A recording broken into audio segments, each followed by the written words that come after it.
आज हम लोग देखेंगे मुगल वंश के सबसे पहले शासक यानी कि संस्थापक बाबर के बारे में। बाबर, जिनको कि मुगल वंश का संस्थापक कहा जाता है भारत में। अब मुगल वंश के वही सबसे पहले शासक हैं। शासक को ही संस्थापक कहा जाता है। जो सबसे पहला शासक होता है उसी को संस्थापक कहा जाता है। तो मुगल वंश के सबसे पहले शासक थे बाबर, जिनको कि मुगल वंश का संस्थापक भी कहा जाता है।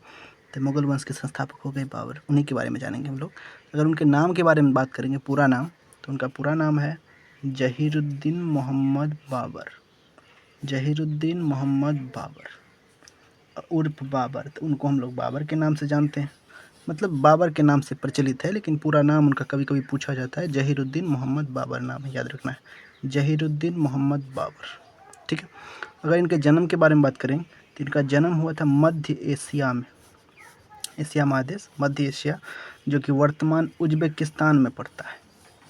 इम्पोर्टेंट पॉइंट्स, वर्तमान उज्बेकिस्तान में पड़ता है, जहाँ पर इस बाबर का जन्म हुआ था, मध्य एशिया के वर्तमान उज्बेकिस्तान में। इनका जन्म हुआ कब था?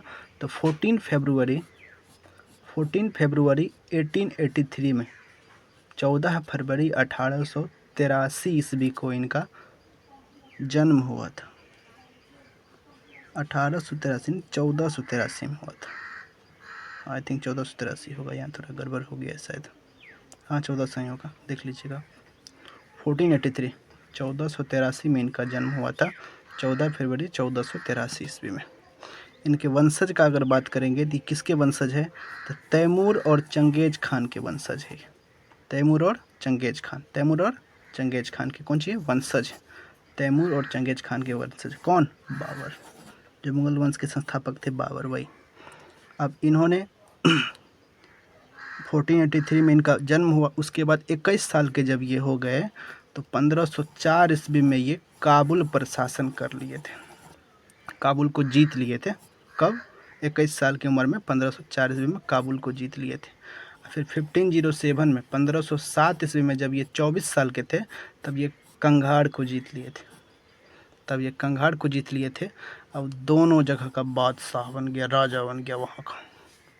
अब जब दो जगह के दो राजा बन गए 1507 तक में, 24 साल की उम्र तक में, अब इनको इच्छा हुआ क्यों ना भारत जाया जाए। तो उसके बाद ये भारत जाने के बारे में सोचे कि भारत आएंगे, क्योंकि भारत को उस समय सोने का चिड़िया कहा जाता था, बहुत अमीर था, मतलब समझिए कि पूरा दुनिया में सबसे अमीर भारत ही था उस समय में। तो भारत पर आक्रमण करने के बारे में सोचा ये। तो सबसे पहले 1519 में पहला आक्रमण किया भारत पे, लेकिन बेचारा विफल हो गया, हार गया, भागना पड़ा इसको। फिर उसके बाद किया कर के ये करीब 5 बार तक आक्रमण किया। 5 बार में से 4 बार इसको हार का सामना करना पड़ा, 4 बार ये हार गया। लेकिन 5वें बार जैसे 1526 ईस्वी में इन्होंने आक्रमण किया, तब भारत के ही कुछ बेवकूफ़ों के चक्कर में, भारत के कुछ बेवकूफ़ों ने इनका साथ दे दिया। और इनकी कहानी भी है, कुछ कहानी के बारे में बात करेंगे हम लोग, बस अभी इनका थोड़ा सा बायोडाटा देख रहे हैं, आगे आगे वीडियो में देखेंगे हम लोग। तो 1526 ईस्वी में इन्होंने जब आक्रमण किया भारत में, दिल्ली के अंतिम सुल्तान इब्राहिम लोदी के साथ इनका लड़ाई हुआ, जिसको कि पानीपत की लड़ाई के नाम से जो कि मशहूर है। पानीपत का प्रथम युद्ध इब्राहिम लोदी और बाबर के बीच हुआ था 1526 ईस्वी में, जिस पर कि भारत में यह जीत लिया था। उसके बाद यह दिल्ली पे शासन कर लिया। दिल्ली पे शासन करने के बाद अपनी व्यवस्था को और मजबूत करने के लिए इन्होंने 1527 ईस्वी में खानवा का युद्ध जीता। 1527 में कहाँ का? खानवा, ये याद रखना है, खानवा का युद्ध जीता था। उसके बाद 1528 में एक युद्ध और लड़ा, चंदेड़ी का, वहाँ जीता।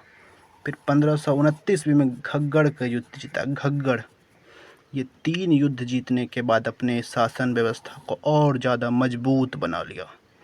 जब यह मेन है दिल्ली को जीत के लिया है, खानवा जीत लिया, चंदेरी जीत लिया, घग्गड़ जीत लिया, मतलब पूरा भारत पे अब इसका धीरे धीरे विस्तार हो गया। उसके बाद और इसके बारे में पढ़ेंगे अगले दिन। इनका जीवन काल, हम लोग इनका जन्म से संबंधित बात देखे हैं, भारत पर आगमन कैसे हुआ वो देखें। अब भारत पे जिस प्रकार से शासन करेगा ये, शासन करने के बाद इनका डेथ होगा, मृत्यु होगा, फिर इनका बाल बच्चा जो शासन करेगा, उसके बारे में अगले वीडियो में देखेंगे।